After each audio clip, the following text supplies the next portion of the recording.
Starting में तो काफ़ी डिप्रेशन का सामना करना पड़ा। एक के बाद एक सिलेक्शन नहीं हो रहा था। उसके बाद जब सिलेक्शन हुआ तो एक के साथ कई एग्ज़ाम भी क्रैक हुए। उस टाइम लेवल कुछ अच्छा था, खुशी थी बहुत ज़्यादा, लेकिन हमने इसको ही चूज़ किया था। फिर कुछ टॉपिक्स अगर हमें नहीं आ रहे, टेस्ट में कम स्कोर कर रहे हैं, तो हमने यूट्यूब की हेल्प ली है।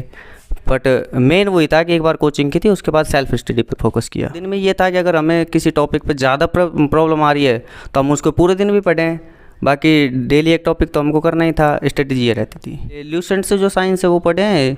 एक दृष्टि से आती है साइंस की बुक, एनसीईआरटी का वो आता है, उसमें कंक्लूजन वो पढ़ी है। बस सबसे पहले तो आप कुछ भी पढ़ रहे हो तो उसके नोट्स ज़रूर बनाएं और उन नोट्स को रिवाइज करते रहें। अगर आपके पास ज़्यादा नोट्स है तो महीने में एक बार रिवाइज होना ज़रूरी है। अगर छोटे नोट्स हैं, आपकी कोचिंग अभी चल रही है, तो आप वीकली उनको जरूर रिवाइज करें। मॉक टेस्ट बहुत इंपॉर्टेंट है। सबसे ज़्यादा बड़ी बात तो ये है कि मॉक टेस्ट से सेल्फ कॉन्फिडेंस आता है और हमें पता लगता है कि हमारा लेवल क्या चल रहा है। ये भी नहीं है कि मॉक टेस्ट में अगर कम नंबर आ रहे तो हमें डिमोटिवेट होना चाहिए, बल्कि उसको ऐसा लेना चाहिए कि हमारे नंबर किस में कम आ रहे हैं, तो उस टॉपिक को और अच्छे से क्लियर करके फिर दोबारा उसी टॉपिक के टेस्ट दीजिए। आपको टाइमिंग मैनेजमेंट के लिए और सेल्फ कॉन्फिडेंस के लिए एग्ज़ाम में ज़्यादा हेजिटेट नहीं हो, उसके लिए आपको मॉक टेस्ट देना ज़रूरी है। जो रेलवे के जो पिछली वैकेंसी जी, ग्रुप डी का, एनटीपीसी का, जो भी वैकेंसी थी, सबके हमने ऑनलाइन टेस्ट लगाए हैं टेक्स्ट बुक पे। नमस्कार दोस्तों, आप सभी का डोमिनेंट कम्युनिटी में स्वागत है। दोस्तों आज के वीडियो में हमारे साथ है मनमोहन जी, जिनका सिलेक्शन स्टेशन मास्टर में हुआ है। तो जानेंगे इनसे इनकी स्ट्रेटेजी के बारे में कि कैसे इन्होंने प्रिपरेशन की थी और कैसे तैयारी की थी। जो भी बच्चे रेलवे की तैयारी कर वो ये वीडियो को पूरा अंत तक देखिएगा, क्योंकि इनके लिए आपके लिए बहुत फ़ायदेमंद होगा। तो चलिए इनसे जानते हैं इनकी स्ट्रेटेजी के बारे में। सबसे पहले अपने बारे में बताइए। सर, मैं मनमोहन मीणा हूँ और मैं राजस्थान अलवर से बिलोंग करता हूँ। मेरा सिलेक्शन एनटीपीसी 2019 में हुआ है। SWR से हुआ था, लेकिन अभी हमको ER में डाइवर्ट कर दिया गया है, तो अभी हम ER में ट्रेनिंग कर रहे हैं। दोस्तों अगर आप लोग रेलवे की तैयारी कर रहे हैं तो रेलवे के लिए मैथमेटिक्स की आप लोग किरण पब्लिकेशन की बुक ले सकते हैं। इसमें लगभग 10,000 प्रीवियस क्वेश्चन दिए गए हैं और चैप्टर वाइज दिए गए हैं। और रीजनिंग की बात करें तो रीजनिंग की भी आप लोग का किरण पब्लिकेशन का बुक है, जो कि ये देख रहे हैं आप लोग वीडियो में, और ये भी आप लोग परचेज कर सकते हैं। ये भी अच्छी बुक है बहुत। इसमें भी लगभग 9,000 प्रीवियस ईयर दिए गए। और अगर आप लोग रेलवे के लिए जीके जीएस की लेना चाहते हैं तो उसमें भी किरण पब्लिकेशन का दिया गया है। ये वाला बुक आप लोग देख रहे हैं, और इसमें आप लोग का 1 लाइनर दिया गया है और अच्छे से टॉपिक वाइज दिया गया है। और एनटीपीसी की बात करें तो एनटीपीसी का ये क्वेश्चन बैंक आप लोग देख रहे हैं यहाँ पे, और ये भी आप लोग परचेज करते हैं। ये भी अच्छी। आपने इससे पहले मतलब रेलवे ही चुना या फिर और भी चीज़ की तैयारी कर रहे थे? नहीं सर, मेरा कोई सेपरेट रेलवे का नहीं था, बाकी कंपटीशन में था मैं। तो उस टाइम फिर मेरा पहला एग्ज़ाम वैसे रेलवे का हुआ था। लोको पायलट में 2019 से मैंने स्टार्टिंग की थी। 2019 में पहला एग्ज़ाम मैंने लोको पायलट के दिया था, उसमें नहीं हुआ। उसके बाद फिर स्टेट की भी की, सेंटर की भी की, बस ये था। और अपने क्वालिफिकेशन के बारे में बताइए। क्वालिफिकेशन सर, मैंने बीटेक किया हुआ है अलवर से ही। और आपने इससे पहले जो एग्ज़ाम दिया था उसमें और किसी में सिलेक्शन हुआ था क्या? सर, स्टार्टिंग में तो काफ़ी डिप्रेशन का सामना करना पड़ा। एक के बाद एक सिलेक्शन नहीं हो रहा था। उसके बाद जब सिलेक्शन हुआ तो एक के साथ कई एग्ज़ाम भी क्रैक हुए। उस टाइम लेवल कुछ अच्छा था, खुशी थी बहुत ज़्यादा, लेकिन हमने इसको ही चूज़ किया था। अब मनमोहन जी से जानेंगे हर सब्जेक्ट की अलग अलग स्ट्रेटेजी की इन्होंने कैसे तैयारी की थी। सबसे पहले मैथ के बारे में बताइए। मैथ का आपने कैसे पढ़ा था? सर, मैंने कोचिंग ली थी 2019 में, रेस इंस्टीट्यूट है अलवर में, उससे कोचिंग ली थी। उसके बाद मैंने बाहर से बस अपना डाउट सॉल्व किया है। ने बेसिक मैंने वहीं से बनाया है, कोचिंग से ही। दीपक बाल्यान सर है, उनके साथ कोचिंग किए थे, तो वहाँ से एक बार कोचिंग की है। उसके बाद अपने डाउट्स जगह जगह क्लियर किए हैं। एक दोस्त है हमारा भगवत, उसका मैथ बहुत अच्छा था, तो उसके साथ डाउट क्लियर किए। फिर कुछ टॉपिक्स अगर हमें नहीं आ रहे, टेस्ट में कम स्कोर कर रहे हैं, तो हमने यूट्यूब की हेल्प ली है। बट मेन वही था कि एक बार कोचिंग की थी, उसके बाद सेल्फ स्टडी पे फोकस किया। और कोई बुक भी फॉलो किए थे क्या? सर, सेपरेट कोई बुक फॉलो नहीं किया, बस जो कोचिंग का वो स्ट्रेटजी था, उसके नोट्स थे, वो बस वहाँ से बेसिक क्लियर करके फिर टेस्ट वगैरह देते रहे हैं। बुक्स में भी टेस्ट दिए हैं, वो बाकी ऐसे कोई बुक फॉलो नहीं किया हमने। तो मतलब सारा आपने ऑफलाइन ही किया था या ऑनलाइन भी कोई किया था? ऑफलाइन एक बार कोचिंग की, उसके बाद जो डाउट होता जिस टॉपिक पे उसको हमने ऑनलाइन भी पढ़ा है।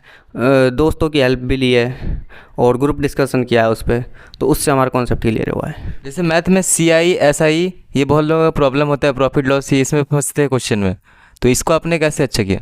सर ये इतना तो टफ नहीं है, सीआई में फिर भी थोड़ा प्रॉब्लम आता है, एसआई तो बिल्कुल सिंपल है। और मेनली ये परसेंटेज रेशो और सीआई एसआई स्पेशली, ये तो सब एक ही बात है, सब मिला जुला है, तो इसमें मेरे को ज़्यादा प्रॉब्लम नहीं है। सीआई में थोड़ी आई थी तो उसको अभी ग्रुप डिस्कशन बोला था तो उससे क्लियर किया है। जैसे आपने मैथ में कितना टाइम दिया था एक दिन में? दिन में सर ये नहीं था, दिन में ये था कि अगर हमें किसी टॉपिक पे ज़्यादा प्रॉब्लम आ रही है तो हम उसको पूरे दिन भी पढ़ें, बाकी डेली एक टॉपिक तो हमको करना ही था। स्ट्रेटजी ये रहती थी। ट्रिक भी यूज़ करते थे क्या? ट्रिक हमने खुद ने भी बनाए हैं, कुछ दोस्तों से भी लिए हैं, कुछ इधर उधर से। ट्रिक का भी यूज़ किया पर मेन फोकस बेसिक पे ही रहा है, क्योंकि एग्ज़ाम टाइम में प्रेशर आके हम ट्रिक्स को भूल जाते हैं अक्सर। तो मेन वो बेसिक है, बेसिक से आप मान लो आपको आधा ट्रिक पता है आधा नहीं पता, तो आधा ट्रिक से काम करके बाकी बेसिक से काम निकाल लो, ये किया है। रीजनिंग के बारे में बताइए, रीजनिंग आपने कैसे पढ़ा? रीजनिंग बस test practice, test practice. Test practice और प्रीवियस ईयर? हाँ प्रीवियस जो रेलवे के जो पिछली वैकेंसी थी, ग्रुप डी का, एनटीपीसी का, जो भी वैकेंसी थी सबके हमने ऑनलाइन टेस्ट लगाए हैं टेक्स्ट बुक पे। रीजनिंग का लेवल कैसा रहता है एनटीपीसी में? रीजनिंग का लेवल सर पहले पुराने जो क्वेश्चन थे, मतलब पिछले जो एग्ज़ाम रहे हैं उनमें इतना टफ नहीं था, लेकिन इस बार जो एनटीपीसी में एग्ज़ाम्स आए हैं इसमें लेवल बहुत टफ कर दिया, क्योंकि इसमें थोड़ा सा वो कथन निष्कर्ष वाले क्वेश्चन थे तो उनका मतलब इस लेवल बढ़ा दिया था, तो उसमें टफ हुआ था। इस बार थोड़ा टफ था रीजनिंग का। मतलब जो बच्चे तैयारी कर रहे हैं वो ज़्यादा से ज़्यादा प्रैक्टिस करें रीजनिंग में? हाँ प्रैक्टिस, रीजनिंग तो अगर आपको मैथ अच्छी है आपकी तो रीजनिंग आपके लिए कोई ज़्यादा बड़ी प्रॉब्लम नहीं है।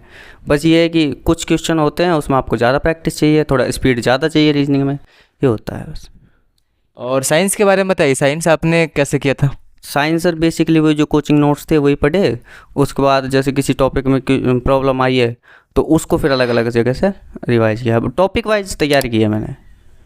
और साइंस के लिए और भी कुछ पढ़ा था क्या, कोई बुक? ल्यूसेंट से जो साइंस है वो पढ़े हैं, एक दृष्टि से आती है साइंस की बुक, एनसीईआरटी का वो आता है उसमें कंक्लूजन, वो पढ़ी है बस। ये बाकी तो फिर जैसे आप पढ़ते थे साइंस में तो बहुत सारे क्वेश्चन भूल भी जाते हैं पढ़ते पढ़ते सारे, तो उसको बार बार याद रखने के लिए क्या करते थे? सब जो भी आपके नोट्स हैं, सबसे पहले तो आप कुछ भी पढ़ रहे हो तो उसके नोट्स ज़रूर बनाएं और उन नोट्स को रिवाइज करते रहें। अगर आपके पास ज़्यादा नोट्स है तो महीने में एक बार रिवाइज होना ज़रूरी है। अगर छोटे नोट्स हैं, आपकी कोचिंग अभी चल रही है तो आप वीकली उनको ज़रूर रिवाइज करें। मेरा ये स्ट्रेटेजी रहा है। आप जितनी बार रिवाइज करेंगे ना वो ऑटोमेटिक आपके दिमाग में क्लिक होने लग जाएगा। आप जैसे आप क्वेश्चन पढ़ेंगे ऑटोमेटिक क्लिक हो जाएगी, ये तो इसको आंसर तो ये होगा ये। और जीके तो अपने आप में एक समुंदर है, तो जीके में आपने कितने समय में उसको कवर किया? सर जीके जब से स्टार्ट की थी ना कंपटीशन कोचिंग तब से जीके पढ़ रहे हैं, और जीके तो कभी कोई ये नहीं बोल सकता कि मैं जीके में परफेक्ट हूँ और कहीं से कोई क्वेश्चन पूछ ले। जीके तो आप पढ़ते रहो, बस जो बेसिक कॉन्सेप्ट है, जो टॉपिक्स हैं सबसे पहले उनको क्लियर करो, बाकी फिर अदर्स हैं जैसे कुछ एक दो क्वेश्चन आ जाते हैं साइड से तो उनको क्लियर करो। जैसे नेशनल में अगर आप देखो तो जियोग्राफी है, हिस्ट्री है, हिस्ट्री में भी चेंज होता रहता है, आजकल मॉडर्न हिस्ट्री क्वेश्चन ज़्यादा आ रहे हैं तो अब आप मॉडर्न हिस्ट्री पर ज़्यादा फोकस करिए।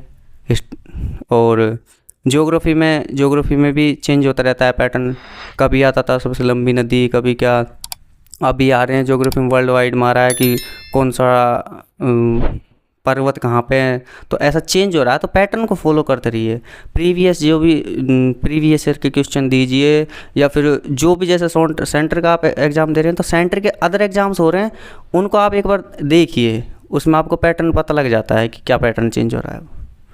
ये मेनली मतलब ज़्यादा प्रैक्टिस करना है, प्रीवियस ईयर देखना है, वही सही है ना? हाँ प्रीवियस देखना है, प्रैक्टिस तो करना ही है आपको। प्रैक्टिस के बिना तो आपका स्पीड भी मेंटेन नहीं होगा, खुद में सेल्फ कॉन्फिडेंस की कमी रहेगी बिना प्रैक्टिस के। अगर आप टेस्ट देते हैं, डेली टेस्ट दोगे तो आपका सेल्फ कॉन्फिडेंस बढ़ेगा, टाइम मैनेजमेंट अच्छा रहेगा आपका, फिर आपको पता लगेगा किस टॉपिक में आप कम हो, किस टॉपिक में आप स्ट्रॉन्ग हो, तो जो वीक टॉपिक है उसको और अच्छा स्ट्रॉन्ग कर सकते हो आप। करेंट अफेयर भी एक पार्ट है जो इससे भी क्वेश्चन आते हैं, तो करेंट अफेयर को आपने कैसे पढ़ा? करंट अफेयर सर मैंने तो ये कुमार गौरव सर की क्लास है, डेली क्लास ये ली थी। उसके बाद एक जैसे क्वेश्चन पास आता था तो उससे पहले एक महीना पहले जो ईयरली बुक आती थी करंट अफेयर की उसको निकाल लेते थे, बाकी डेली जो कुमार गौरव की क्लास होती थी वो लेते थे। उनका पढ़ाने का स्टाइल बहुत अच्छा है तो वो माइंड में बैठा देते थे कि ये चीज़ ऐसे रहेगी। उसके बाद आप ईयरली बुक निकालोगे उससे थोड़ा और आपको रिवाइज हो जाएगा। आप जैसे जहाँ पे हैं, जहाँ से हैं, तो वहाँ पे क्या ग्रुप स्टडी भी चलती थी आपके? हाँ, हमने ग्रुप स्टडी किया। मैं बता रहा हूँ, मेरा दोस्त भगवत, उसका वो उसने सीजीएल कोचिंग की थी, बट सीजीएल में उसका नहीं हुआ था उस टाइम। उसके बाद उसने मेरे को बहुत हेल्प की है। मैंने और उसने बहुत ग्रुप स्टडी किया है। जब हम फ्री होते तो बस क्वेश्चन डिस्कस करते, जो भी क्वेश्चन होता या जो भी प्रॉब्लम होती जिस पे कंक्लूजन मतलब कोई कन्फ्यूजन होता तो हम वही क्लियर करते। अगर हमसे नहीं हो रहा वो दोनों से क्लियर, तो फिर हम ऑनलाइन हेल्प लेते, गूगल वगैरह से या यूट्यूब से, कहीं से पढ़ते, और हम एक दूसरे को टारगेट देते कि तुम ये प्रॉब्लम करके सॉल्व बताओ। फिर वो मेरे को एक प्रॉब्लम देता, ऐसे चलता रहता। जैसे आप लोग दोनों साथ में पढ़ते थे, तो कभी तैयारी करते टाइम डीमोटिवेट भी हो जाते होंगे या फिर प्रेशर आता होगा, तो कैसे आप लोग मैनेज करते थे उस पल को? डीमोटिवेट होते थे कि अगर मान लो आप ज़्यादा टाइम तक किसी एक ही चीज़ के पीछे लगे हुए हो तो डीमोटिवेट होना भी ज़रूरी जायज़ होंगे ही। पर ये है कि एक दूसरे को हिम्मत बढ़ाते हैं। फिर फैमिली सपोर्ट बहुत ज़रूरी है इसमें। अगर आपकी फैमिली आपको बोलेगी कि आपको 5 साल हो गए, नौकरी नहीं लगे, क्या कर रहे हो, तो आप उसमें डीमोटिवेट ज़रूर होगे। बट आपकी फैमिली अगर आपको सपोर्ट कर रही है तो आपका डिमोटिवेट होने का थोड़ा सा एक रीज़न कम हो जाएगा, सपोर्ट मिलेगा आपको।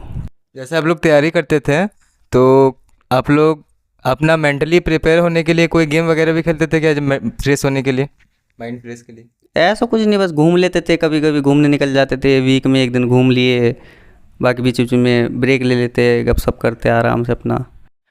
मॉक टेस्ट का एग्जाम में क्या रोल है? आपने मॉक टेस्ट भी दिया था क्या? मॉक टेस्ट बहुत इंपॉर्टेंट है।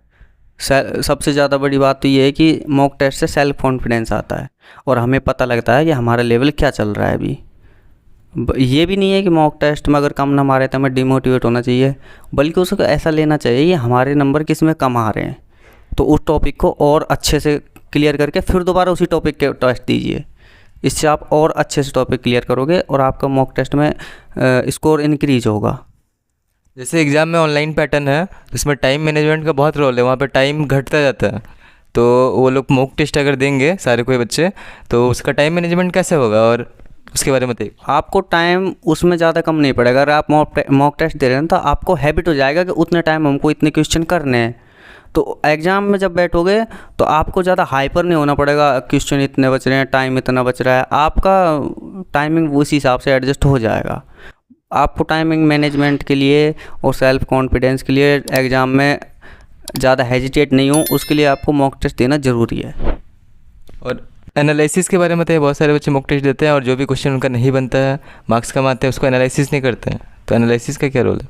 एनालिसिस से आपको पता लगता है कि आपकी कमी कहाँ है, और एनालिसिस में आपको 2-4 क्वेश्चन एक्स्ट्रा भी मिल जाएंगे एनालिसिस करोगे तो। एक तो आपको प्रॉब्लम पता लग जाएगी, दूसरा आपको ये पता लग जाएगा प्रॉब्लम कैसे सॉल्व होनी है। वो मान लो अगर आपको कोई एक अलग क्वेश्चन मिल गया, वो आपने पढ़ा तो उसमें आपने पहले कभी पढ़ा नहीं था, अगर आप एनालिसिस देखोगे आपको उस क्वेश्चन के बारे में पता लगेगा, प्लस में 2-3 क्वेश्चन और मिलेंगे एनालिसिस में, तो इससे बहुत बेनिफिट मिलता है। एक दिन में कितना मॉक टेस्ट करना चाहिए? मिनिमम एक तो करना चाहिए। एग्ज़ाम टाइम जब आपका एग्ज़ाम पास हो तो आप अपने हिसाब से बढ़ा सकते हो। आपका अगर आपका सब कुछ क्लियर चल रहा है तो आप 2-3 टेस्ट भी दे सकते हो एक दिन में। अच्छा, एक दिन में कितनी स्टडी करनी चाहिए, टाइमिंग आवर बताइए। सर वो देखो अपने ऊपर एडजस्ट है। किसी को अगर पढ़ा हुआ जल्दी समझ आ रहा है तो उसको 6 घंटे भी काफ़ी हैं। अगर किसी को ज़्यादा रिवीजन की ज़रूरत पड़ रही है, किसी को समझने में मतलब जल्दी से समझ नहीं आता है, तो उसको 8-10 घंटे भी पढ़ना पड़ सकता है। आपका कोई रूटीन था क्या? रूटीन ये था, सुबह जाते थे 8 बजे लगभग लाइब्रेरी, उसके बाद शाम 8-9 बजे लाइब्रेरी से निकलते थे, बीच में खाने पीना निकलना, बस ये होता था।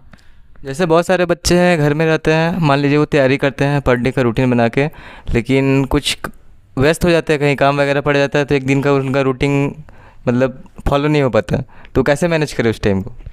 वो तो एक देखो सर खुद की सोच है। अगर हम खुद डिसीजन ले लेंगे हमें करना है तो फिर वो कर भी लेगा।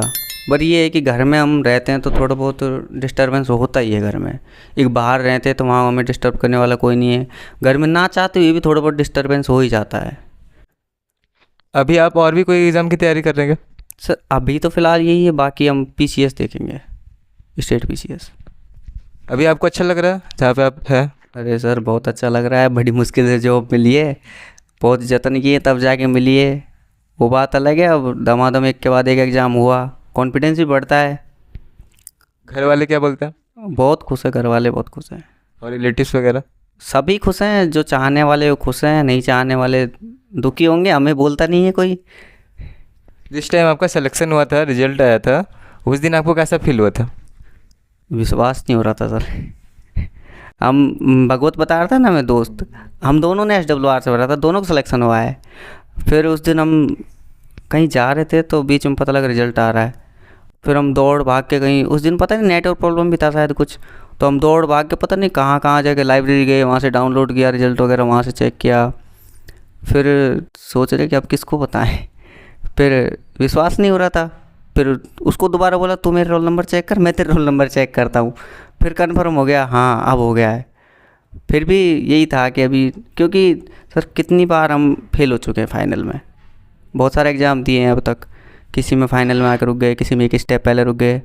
तो वही था, ज़्यादा एक्साइटमेंट हम हुआ था, बट हमने निकलने नहीं दिया था एक्साइटमेंट कि फाइनल सिलेक्शन होगा तभी हम जाके ज़्यादा और रिएक्ट करेंगे। तो आपके जो दोस्त थे वो अभी कहाँ हैं? वो अभी SWR में मैसूर डिवीज़न में जॉब कर रहे हैं, स्टेशन में। जैसा सोशल मीडिया का भी यूज़ करते हैं सारे कोई, तो उसमें ऑनलाइन भी क्लास कर सकते हैं, तो बहुत कोई मिसयूज भी करते हैं उसका, इंस्टा वगैरह चलाते हैं, रील्स चलाते हैं, तो मोबाइल से कितना दूरी बना के रखना चाहिए? मोबाइल से दूरी नहीं बना सकते आप इस टाइम, बट ये है कि आप यूज अच्छा करोगे उसका। अगर आपको लग रहा है कि आप इंस्टाग्राम फेसबुक पे ज़्यादा टाइम लगा रहे हो तो आप उसको अनइंस्टॉल कर दीजिए फ़ोन से, अच्छा रहेगा वो। बार बार आप एक बार रील देखने लग जाओगे तो टाइम का पता लगता नहीं है, आपको किसी को नहीं लगता, ध्यान नहीं रहता वो। इससे अच्छा आप उसको अनइंस्टॉल कर दीजिए जब तक आपके एग्ज़ाम, स्पेशली आपके जब एग्ज़ाम्स हो तो उसके 1-2 महीने तक तो आप अनइंस्टॉल रखिए, अच्छा रहेगा आपके लिए। और अगर आप यूज कर रहे हो इंस्टाग्राम वगैरह तो उसमें भी ये देखो कि अब जैसे कोई जैसे कि करंट अफेयर्स के कुछ लोग डालते हैं PDF वगैरह, तो उनको देखते रहो, उसमें कोई दिक्कत नहीं है। क्वेश्चन जैसे यूट्यूब पे आप देखना चाहते हो, यूट्यूब पे कोई वैसे ही क्लास लगा लीजिए क्वेश्चन आंसर वाली, तो उसमें टाइम भी आपका थोड़ा निकल जाएगा, रिलैक्स फील करोगे और थोड़ा कुछ नॉलेज भी मिलेगा। अब से क्वेश्चन है, जैसे आपने एग्ज़ाम देने गया था, तो तैयारी तो बहुत अच्छी की थी आपने, लेकिन एग्ज़ाम से पहले नर्वस हो जाते हैं बहुत बच्चे, तो आपको भी नर्वसनेस थी क्या? नर्वसनेस थी सर, बिल्कुल। प्री मेरा हो गया था लॉकडाउन से पहले, प्री इसका NTPC का 2 बार हुआ था। लॉकडाउन, कुछ लोगों का लॉकडाउन से पहले हो गया था, कुछ का लॉकडाउन के बाद हुआ था, तो मेरा लॉकडाउन के पहले ही हो गया था। अब बाद में जब लोगों क्वेश्चन देखे तो पहले मैं सोच रहा था ठीक ठाक स्कोर हो गया होगा, बाद में देखे फिर सोचा यार कहीं ज़्यादा कम हो गया हो। लेकिन प्री का रिजल्ट आया तो बहुत अच्छा आया था, मेरे उसमें आए थे 68 नंबर आए थे, बहुत अच्छा था वो रिजल्ट मेरा उस टाइम। और साइको के बारे में बताइए, साइको को कैसे करे तैयारी? साइको की मैंने NK क्लासेज एक जयपुर के, तो उनसे ऑनलाइन कोर्स लिया था, क्योंकि मैंने एक बार लोको पायलट का किया था तो उस टाइम दिया था, ऑफलाइन लिया था उनका। तो उस टाइम समझ आ गया कि साइको में इतना दिक्कत नहीं आएगा, अगर आपकी रीजनिंग ठीक है, कैलकुलेशन अच्छी है, तो साइको में आपको प्रॉब्लम नहीं आएगी। बस साइको में भी वही है, टेस्ट देते रहो, उससे आपकी स्पीड मेंटेन रहेगी, बस वही था। फिर ऑनलाइन लिए थे और टेस्ट दिए थे, बस यही था उसका। जो भी बच्चे अभी रेलवे की तैयारी कर रहे हैं, आने वाली जो वैकेंसी है NTPC की, ग्रुप डी की, तो कैसे स्टार्टिंग कर रहे हैं? मतलब उनको अगर जॉब के लिए जज्बा जगाना है तो कैसे, कहाँ से स्टार्टिंग करें और कैसे पढ़ें, थोड़ा बता दीजिए। तो पहले तो आप डिसाइड कर लीजिए आपको करना कौन सा जॉब है, क्योंकि इसमें एक बहुत बड़ा कन्फ्यूजन होता है। आप मान लो एक PCS इस तरह की तैयारी कर रहे हो, एक आप सेंटर कर रहे हो, तो सेंटर का लेवल थोड़ा अलग है और PCS में थोड़ा और जुड़ जाता है, उसमें सेंटर का थोड़ा लेवल कम होकर PCS को जुड़ जाता है, तो उसमें बहुत थोड़ा डाइवर्जन हो जाता है कैंडिडेट्स के लिए। अगर आपकी बहुत ज़्यादा स्ट्रेंथ है तो आप दोनों मेंटेन करिए, वरना फिर आप एक पर रुके रहिए, या तो स्टेट करिए या PCS करिए।